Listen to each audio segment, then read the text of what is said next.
Join Forum IS Academy, trusted by hundreds of toppers, including IS Rank 1 Shruti Sharma.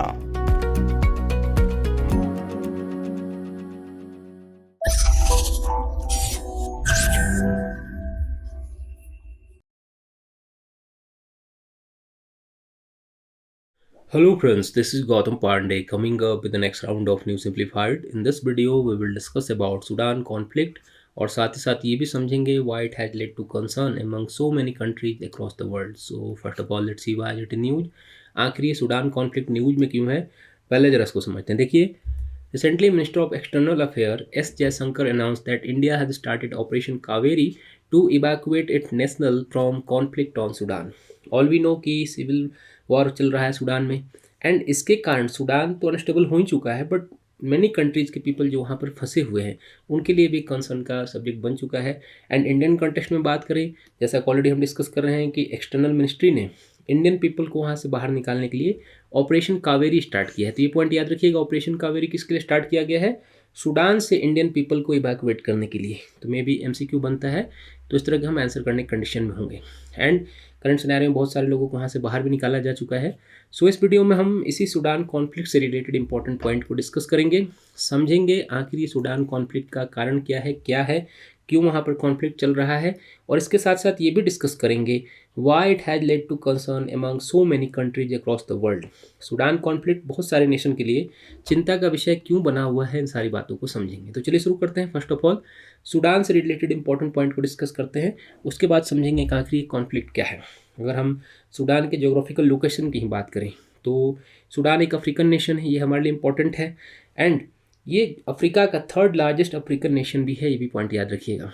Third largest African nation है. अगर इसके हम neighbouring country की बात करते हैं तो 7 कंट्रीज इसकी बाउंड्री टच करती हैं. नॉर्थ में आप देख सकते हैं इजिप्ट है, लीबिया है. ईस्टर्न साइड में आप देखिए तो यहाँ पर पॉइंट ध्यान क्या रखना है कि रेड सी से इसकी बाउंड्री टच करती है, अर्टिया इथोपिया से यहाँ पर टच करती है ईस्टर्न साइड में. साउथ में साउथ सूडान है, एंड वेस्ट में यहाँ पर चाड है, एंड सेंट्रल अफ्रीकन रिपब्लिक भी यहाँ पर है. तो ये पॉइंट याद रखिएगा, 7 नेशन से इसकी बाउंड्री टच करती है. एंड सूडान अपने जो गोल्ड माइंस है, ये पॉइंट इंपॉर्टेंट है, सूडान अपने गोल्ड माइंस के लिए बहुत ज़्यादा, जो गोल्ड डिपॉजिट वहाँ पर बहुत सारे हैं उसके लिए बहुत ज़्यादा फेमस है. तो ये कुछ जोग्राफिकल लोकेशन की बात हो गई. अब जब हम समझते हैं कि आखिर कॉन्फ्लिक्ट क्या है जिसकी हम बात कर रहे हैं. देखिए, सूडान में जो करंट सिनेरियो में कॉन्फ्लिक्ट चल रहा है, ये करंट में सिविल वॉर का रूप ले चुका है. मीन्स वहाँ पर सिविल वॉर स्टार्ट हो चुकी है. एंड ये सिविल वॉर क्यों स्टार्ट हुई है इसको हम जरा समझते हैं. देखिए, ऐसा नहीं है कि ये सिविल वॉर जो है अभी से स्टार्ट हुआ है. इसके अगर रूट्स की बात करें तो इसके रूट्स अप्रैल 2019 से जुड़े हुए हैं, कनेक्टेड हैं. जब लॉन्ग सर्विंग प्रेसिडेंट उमर अल बशीर को, ये पॉइंट याद रखिएगा, उमर अल बशीर को इम्पीच कर दिया गया था. बहुत सारे जो जनरल्स थे, आर्मी जनरल्स, उन लोगों ने मिलकर उन्हें अपीच कर दिया था. एंड आर्मी ने वहाँ पर एक डेमोक्रेटिक गवर्नमेंट फॉर्म करने का सपना दिखाया था. मीन्स सूडान के लोगों को ये सपना दिखाया गया कि यहाँ पर एक डेमोक्रेटिक गवर्नमेंट फॉर्म की जाएगी जो वहाँ के पीपल ही इलेक्ट करेंगे. मीन्स वहाँ पर क्या होगा कि वहाँ पर डेमोक्रेटिक इलेक्शन कराया जाएगा एंड वहाँ पर एक अच्छी सरकार चुनी जाएगी. ऐसा सपना दिखाया जिन लोगों ने उन्हें इम्पीच किया था. मीन्स जो आर्मी के चीफ थे, जो RSF वगैरह के चीफ थे, उन लोगों ने नेशन वाइड लोगों को सपना दिखाया था. बट आफ्टर डैट क्या हुआ कि सूडान में nation wide civilian government and democratic election की डिमांड के साथ पीपल प्रोटेस्ट करने लगे. मीन्स जो पीपल थे उन्हें लग रहा था कि जो आर्मी चीफ बोल रहे हैं ऐसा होने वाला नहीं है. तो इसके लिए क्या किया गया, वहाँ प्रोटेस्ट स्टार्ट किया गया, जिसके कारण आर्मी एंड वहाँ के जो पीपल थे, सिविलियन थे, उनके बीच में एक एग्रीमेंट हुआ. ये पॉइंट याद रखिएगा. मीन्स वहाँ के मिलिट्री एंड सिविलियन के बीच एग्रीमेंट हुआ. एग्रीमेंट के अकॉर्डिंग अगर हम बात करें तो इसमें कहा गया कि 2023 तक यहाँ पर एक डेमोक्रेटिक गवर्नमेंट को फॉर्म किया जाएगा, यहाँ पर इलेक्शन कराई जाएगी एंड यहाँ पर एक अच्छी सरकार बनाई जाएगी. सारी बातें अच्छी चल रही थी. ड्यूरिंग दिस प्रोसेस क्या हुआ कि अब्दुल्ला हमदोक नेशन के PM अपॉइंट हुए. ये पॉइंट याद रखिएगा, अब्दुल्ला हमदोक को यहाँ पर PM अपॉइंट किया गया. ये हम बात कर रहे थे अगस्त 2019 में PM अपॉइंट कर दिया गया था अब्दुल्ला हमदोक को.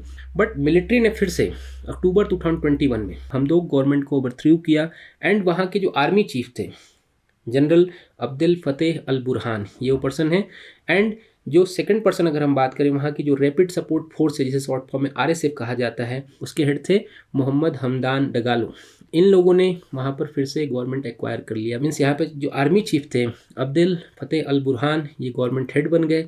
एंड जो आरएसएफ के चीफ है मोहम्मद हमदान डगालो, ये सेकंड इन कमांड बन गए एंड यहाँ पर इन लोगों ने शासन करना स्टार्ट कर दिया। मीन्स फिर से क्या हुआ, एक तरह से आप समझिए कि यहाँ पर आर्मी रूल स्टार्ट हो गई।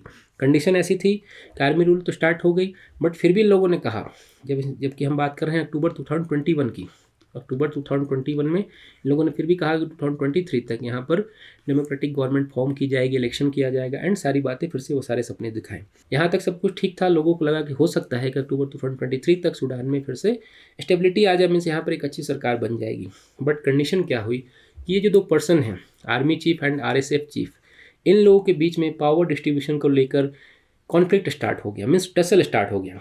ये जो सेकंड इन चीफ बने थे आरएसएफ के चीफ, उन्हें लगा कि भाई आर्मी तो मेरे पास भी है, तो मैं हेड क्यों नहीं हूँ, आर्मी चीफ ही हेड क्यों है। सो पावर को लेकर सूडान की आर्मी एंड वहाँ की जो पैरामिलिट्री फोर्स, जिसे शॉर्ट फॉर्म में आरएसएफ कहा जाता है, जैसे हमारे यहाँ सीआरपीएफ है, जस्ट लाइक वैसा समझिए कि वहाँ पर आरएसएफ है, उनके बीच में क्या हुआ, आर्मी एंड आरएसएफ के बीच में कॉन्फ्लिक्ट स्टार्ट हो चुका है। मीन्स वहाँ पर वॉर वाली कंडीशन बन चुकी है एंड रिसेंट सिनेरियो में वहाँ पर सिविल वॉर स्टार्ट हो चुका है। किसके लिए, पावर के लिए।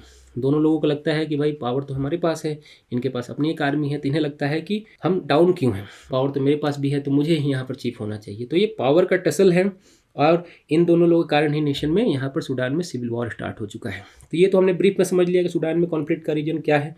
तो अब जरा हम समझते हैं कि सिविल वॉर जो स्टार्ट हो गया है उसके कारण बहुत सारे नेशन के लिए कंसर्न क्यों रेज कर दिया है, क्यों रेज हो रहा है, इसके कारण ये जरा समझते हैं। देखिए, सबसे इंपॉर्टेंट बात तो यही है कि सूडान कॉन्फ्लिक्ट के कारण जो अदर नेशन है उनके लिए कंसर्न क्या है वो समझना हमारे लिए जरूरी। ये तो हमने ब्रीफ में समझ लिया कि भाई इनके बीच में टसल हो रहा है पावर को लेकर, और दोनों लोग चाहते हैं कि पावर मेरे पास ज़्यादा हो, तो इसके कारण वहाँ की जो आर्मी है एंड वहाँ की जो आरएसएफ है उनके बीच में वॉर स्टार्ट हो चुका है, जिसे हम सूडान कॉन्फ्लिक्ट के नाम से समझ रहे हैं। आगे बढ़ते हैं। अब जरा हम समझते हैं कि जो मेनी कंट्रीज हैं वर्ल्ड वाइड उनके लिए क्या कंसर्न है। अगर हम बात करें, सिंस वी ऑलरेडी डिस्कस कि सूडान की बाउंड्री 7 नेशन से टच करती है, ऑलरेडी हमने डिस्कस किया।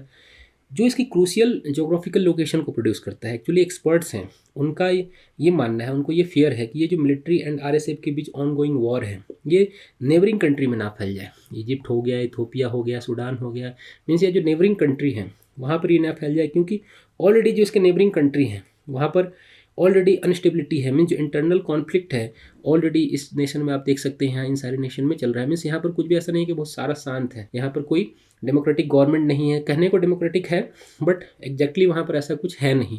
तो जितने भी एक्सपर्ट्स हैं उनका मानना है कि ये जो वॉर है अगर अदर नेशन में, नेबरिंग नेशन में फैलता है तो इंटायर रीजन में, ये जो पूरा का पूरा रीजन है यहाँ पर अनस्टेबिलिटी क्रिएट हो जाएगी, जिसके कारण ये कंसर्न का विषय बना हुआ है। ये बात हो गई। अगर हम अदर कंसर्न की बात करें, नेबरिंग नेशन जस्ट लाइक अगर इजिप्ट की बात करते हैं, तो इजिप्ट का जो रिलेशन है सूडान की आर्मी के साथ में, जो सूडान के आर्मी चीफ है उनके साथ बहुत अच्छे रिलेशन है। तो ऐसे में लोगों को ये लग रहा है कि अगर इजिप्ट सूडान के इस सिविल वॉर में इन्वॉल्व होता है तो यहाँ पर कंडीशन और प्रॉब्लम हो जाएगी, इथोपिया के लिए एक प्रॉब्लम क्रिएट होगा। एंड अदर नेशन अगर हम बात करें तो यूएई, ये पॉइंट याद रखिएगा, यूएई ऑलरेडी यहाँ पर बहुत ज़्यादा इन्वेस्टमेंट कर चुका है। जब सूडान और साउथ सूडान यहाँ पर अलग हुए थे तो यहाँ पर यूएई ने बहुत ज़्यादा इन्वेस्टमेंट किया था, बहुत ज़्यादा पैसे लगा रखे हैं। तो यूएई के लिए कंसर्न क्या है कि आप समझिए कि जिसने ऑलरेडी यहाँ पैसे लगाए हैं, यहाँ पर अगर एक अच्छी गवर्नमेंट ना हो तो उनका क्या होगा, पैसा पूरा डूब जाएगा।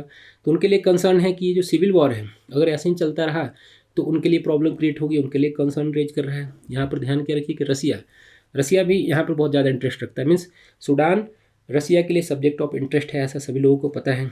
रसिया यहाँ पर एक नेवल बेस क्रिएट करना चाहता है, क्योंकि आप समझ सकते हैं रेड सी से इसकी बाउंड्री टच करती है एंड इस एरिया में भी रसिया चाहता है कि उसकी पावर बढ़े। ऐसी कंडीशन में वहाँ पर वो एक मिलिट्री नेवल क्रिएट करना चाहते थे, बेस क्रिएट करना चाहते थे। एंड जो सूडान की आर्मी है, जो आर्मी गवर्नमेंट जिसकी हम बात कर रहे थे अक्टूबर 2021 में जो अभी तक वहाँ पर रूल कर रही है, उसके साथ रसिया के यहाँ पे एक डील भी हो चुकी थी। ऐसा जो मीडिया रिपोर्ट्स है उसमें कहा गया है कि यहाँ की आर्मी गवर्नमेंट के साथ एंड रसिया के साथ एक डील हो गई थी, जिसके बेस पर यहाँ पर नेवल बेस क्रिएट होने वाला था। बट ये जो सिविल वॉर स्टार्ट हो चुका है उसने रसिया के लिए प्रॉब्लम क्रिएट कर दी है। मीन्स उनका जो यहाँ पर बेस वाला डील था वो यहाँ पर बंद होता दिख रहा है। तो रसिया के लिए भी कंसर्न है, यहाँ पर रसिया के सारे पैसे डूबने वाले हैं, ऑलरेडी यहाँ पर बहुत ज़्यादा इन्वेस्टमेंट कर चुका है, वो फाइनलाइज ही होने वाला था। यहाँ पर ये जो बेस जिसकी बात की जा रही है, ये तो रसिया वाली बात हो गई। इजराइल की अगर हम बात करते हैं, देखिए इजराइल भी यहाँ पर इंटरेस्ट रखता है। इजराइल का मानना है कि ईरान के अगेंस्ट में, ईरान जो ऑलरेडी उसका बहुत कट्टर दुश्मन माना जाता है, तो उसके अगेंस्ट में जितने भी अरब नेशन हैं या जो मुस्लिम नेशन है उसका वो सपोर्ट चाहता है। इसी कॉन्टेक्स्ट में सूडान ने इजराइल के साथ डिप्लोमेटिक रिलेशन भी क्रिएट किया था। सूडान एंड इजराइल के बीच में डिप्लोमेटिक रिलेशन क्रिएट हो गए थे, बट रिसेंट सिविल वॉर ने फिर से इसे क्लोज कर दिया है। मीन्स वहाँ पर जो डिप्लोमेटिक रिलेशन स्टार्ट हुए थे वो फिर से बंद हो चुके हैं। तो इजराइल के लिए भी कंसर्न है। जो वेस्टर्न कंट्रीज हैं, वेस्टर्न कंट्रीज के लिए देखिए कंसर्न क्या है कि सिविल वार एक बहुत बड़ा कंसर्न क्रिएट कर रहा है, क्योंकि जब 2019 में जब यहाँ की लॉन्ग टर्म गवर्नमेंट थी ओमार अल बशीर की, जब उन्हें इम्पीच किया गया था, जो वेस्टर्न कंट्रीज नेशन है उन्हें लगा था कि अब सूडान में एक डेमोक्रेटिक गवर्नमेंट की फॉर्म हो जाएगी। बट 2021 में जब फिर से वहाँ पर प्रॉब्लम ये क्रिएट हुई, तो जितने वेस्टर्न नेशन है उन्हें लगा कि यहाँ पर प्रॉब्लम चलती रहेगी। मीन्स जो स्टेबिलिटी की बात सोची जा रही थी, यहाँ पर डिप्लोमेटिक गवर्नमेंट की बात जो सोची जा रही थी, वो प्रॉब्लम यहाँ पर चली आ रही है। एंड जो रिसेंट सिविल वॉर है इसने ये क्लियर कर दिया है कि सूडान इतनी जल्दी स्टेबल नहीं होने वाला है। तो ऐसे में जितने वेस्टर्न कंट्रीज हैं उनके लिए भी कंसर्न है। अगर हम इंडियन कंटेक्स्ट में बात करें कि इंडिया के लिए क्या कंसर्न है, तो देखिए इंडिया का सूडान से बहुत ज़्यादा कुछ लेना देना है नहीं, बट फिर भी यहाँ पर जो लोग इंडियन पीपल थे जो यहाँ फंसे हुए थे, वो इंडिया के लिए बहुत बड़ा कंसर्न था। एंड उन्हें वहाँ से निकालने के लिए, जैसा ऑलरेडी हम डिस्कस कर रहे थे, गवर्नमेंट ऑफ इंडिया हमारी ऑपरेशन कावेरी स्टार्ट कर चुकी है एंड बहुत सारे पीपल को वहाँ से निकाला भी जा चुका है। तो इंडिया के लिए सबसे बड़ा कंसर्न था कि वहाँ जो पीपल फंसे हुए थे उन्हें बाहर निकाला जाए। तो ये सारी बातें हैं। तो होप आपको ये सारी बातें समझ में आई होंगी कि सूडान कॉन्फ्लिक्ट आखिर है क्या, मेन कारण क्या है, एंड जो अदर नेशन है उनके लिए कंसर्न क्या है। तो होप आपको सारी बातें समझ में आई होंगी। Thanks for watching.